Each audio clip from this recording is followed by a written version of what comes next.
Good morning, students. Let me discuss with the new chapter, Resource and Development, chapter first from Geography. In this chapter, we are going to discuss the various concepts like resource, classification of the resources, conservation of resources, then the soil as resource, soil conservations, land utilization pattern. All these concepts we are going to discuss in this chapter. So let me start with the first, that is resource. What is resource? In a common term, we can say that resources are the things which are available in the environment and which help to satisfying our needs, that are resource. For example, for you as a students, you have also resource. We teachers are the resource for you. So as our people, they fulfill their needs by through the various things. These all are known as a resource. Next, that is the resource, the thing which are available in the environment, how they are transformed to make them as a resource. So there is a three things that is required. First, the physical environment. Second, the technology. Third, the institutions. These three things we need to make the thing into a usable resource and human being. It is this human being in the center which make all the resource interact with all these factors and make the thing into a valuable resource, and which helps to accelerate the economic development. Then after we come to the classification of the resources. In this, we are going to discuss one by one all the bases. First, we have on the basis of origins. The first, that is biotic, and second is abiotic. Biotics which come from the biosphere, which have a life. For example, we have that is human being, that is flora and fauna. These all are example of this biotic resources. And second, that is abiotic resources. And this abiotic resources that are non-living thing. For example, the rock, then metal, all this. Then second basis, that is on the basis of exhaustibility. On the basis of exhaustibility, the resources are classified into a two part, that is renewable resources, and second is non-renewable resources. The renewable resources are those resources which are renewed again and again. For example, we have a solar energy, wind energy are the example of this renewable resource. And the non-renewable resources are those resources which are not renewed again and again, or which take a million of time to add their replenishment. So these non-renewable resources are like a fossil fuel. Then and mineral also. After this, there is a C part. Third is on the basis of ownership. The first is individual, second community, national and international. The four subcategory under this ownership. The first, that is individual resources. In a individual resources are those resources which are owned and controlled by some individuals. For example, farmer plot. Okay, farmers plot is one of the example. Our house is example of individual resources.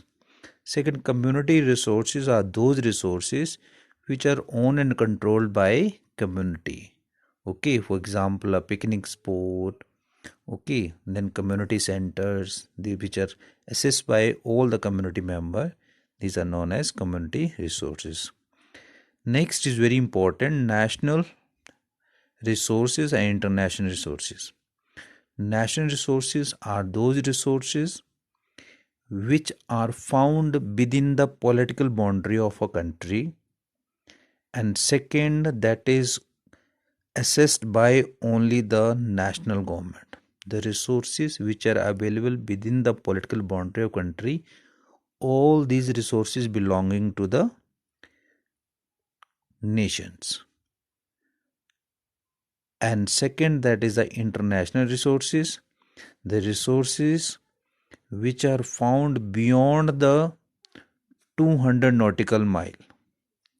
That is, a area is known as EEZ, exclusive economic zone, and these resources are regulated by the international organization, and these resources are found beyond the 200 nautical mile, and we can access the resources only by through the permission of international organization. So these are the four categories under the ownership. Now comes to the next classification, that is on the basis of status of development. The first is potential resources, second development, and third stock and reserve. Potentials, it's clear with its name that potential means which have potentiality to satisfying our need. Which resource have a potential to satisfy our need. For example, the Western Rajasthan and Gujarat have a greater possibility of solar and wind energy. So we have to use that resource in the future, that are known as a potential resources. And developed resources are those resources whose quality and quantity has been ascertained. For example, in Saudi Arabia, we have found that there is a 25.9% there is a oil reserve. So the that is are known as the developed resources. Then stock and reserve. Stock is a resources found in the region but not utilized due to the lack of technology and techniques. For example, water. Water, it is a stock in our this earth, but it's also naming as a H2O, that hydrogen and oxygen.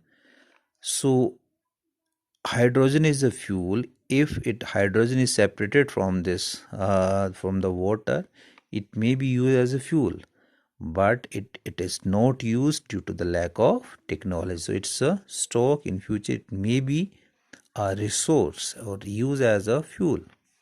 Second is the reserve, is a subset of this stock, and reserve is also a resources which are use a limited use. For example, electricity, the water we use for electricity, and we can generate the hydroelectricity, but we can use only a limited. And second, forest, these all are the reserve for us, they can use in the future also. So these all are the classifications points of resources. Now comes to the development of the resources.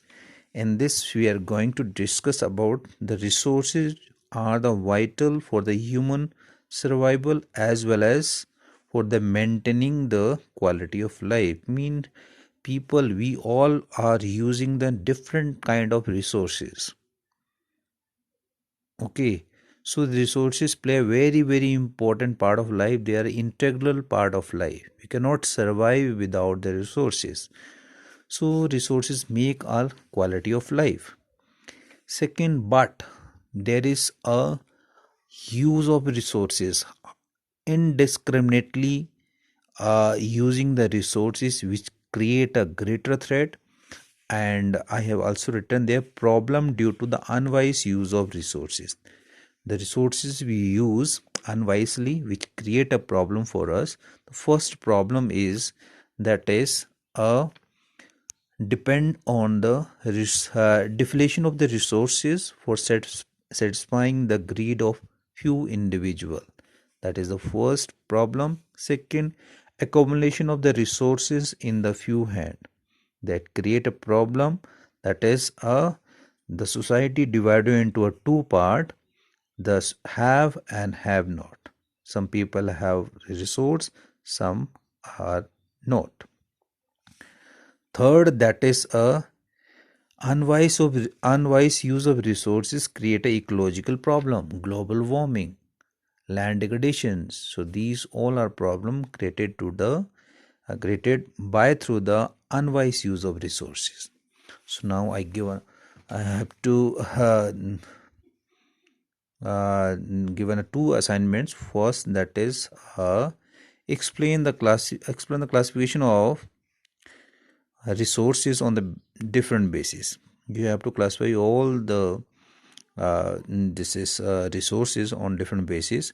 Second, what are the problem created by unwise use of resources? These two questions you have to do, and next we will discuss other concept of these chapters. Thank you and have a nice day.